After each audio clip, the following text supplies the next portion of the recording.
विपक्षी दलों की तरफ से संसद में अविश्वास प्रस्ताव पेश किया गया, लेकिन ऐसा पहली बार हुआ कि जिस विपक्षी 26 ने अविश्वास प्रस्ताव पेश किया वही मतदान में भाग लेने की जगह सदन से वॉकआउट कर गया।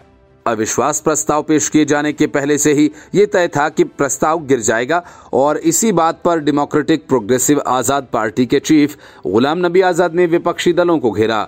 उन्होंने साफ तौर पर कहा कि विपक्ष के लोकसभा से वॉकआउट करना गलत फैसला था। उन्होंने कहा कि अगर वोटिंग से भागना ही था तो प्रस्ताव ही क्यों लेकर आए, नहीं लाना चाहिए था। उन्होंने कहा कि विपक्षी दल इस प्रस्ताव के लिए एक साथ आए थे, लेकिन जब वोटिंग का वक्त आया तो वे बाहर चले गए। हर कोई जानता है कि सदन में भाजपा का बहुमत है, लेकिन अगर उन्हें भागना ही है तो अविश्वास प्रस्ताव बुलाने का क्या मतलब है।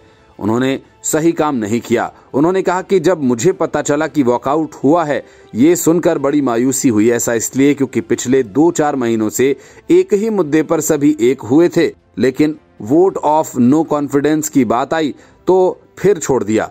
उन्होंने कहा कि एनडीए से अलग सदन में भाजपा की अपनी खुद की बहुमत है। अगर भागना ही था तो अविश्वास प्रस्ताव नहीं लाना चाहिए था, अगर लाए थे तो वोट डालना चाहिए था। 1963 में प्रजा सोशलिस्ट पार्टी के नेता जेबी कृपलानी ने लोकसभा में पहला अविश्वास प्रस्ताव पेश किया था।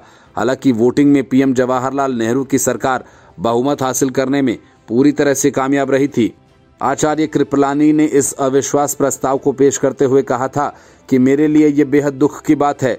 मुझे ऐसी सरकार के खिलाफ अविश्वास प्रस्ताव लाना पड़ रहा है जिस सरकार में मेरे 30 साल पुराने कई दोस्त शामिल हैं। इसके बावजूद अपनी कर्तव्य और अंतरात्मा की आवाज पर सरकार की जवाबदेही के लिए मैं प्रस्ताव ला रहा हूं। इसके जवाब में जवाहरलाल नेहरू ने कहा था कि इस तरह के प्रस्ताव के जरिए सरकारों का समय समय पर परीक्षण किया जाना अच्छा है, खासकर तब जब सरकार गिराने की कोई संभावना ही न हो। अविश्वास प्रस्ताव के दौरान सभी दलों के सांसद राज्य या देश से जुड़े सवाल पूछते हैं, सरकार को इसका जवाब देना पड़ता है।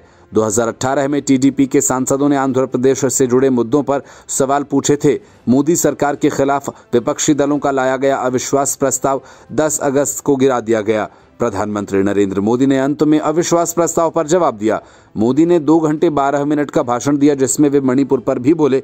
बड़ी बात यह कि जब प्रधानमंत्री ने मणिपुर पर बात शुरू की उसके पहले ही विपक्ष सदन से वॉकआउट कर चुका था। पीएम ने यह भी कहा कि यूपीए को लगता है कि देश के नाम का इस्तेमाल कर विश्वसनीयता बढ़ाई जा सकती है। ये इंडिया गठबंधन नहीं, ये घमंडिया गठबंधन है। इसकी बारात में हर कोई दूल्हा बनना चाहता है, सबको ही प्रधानमंत्री बनना है। The report, news of India.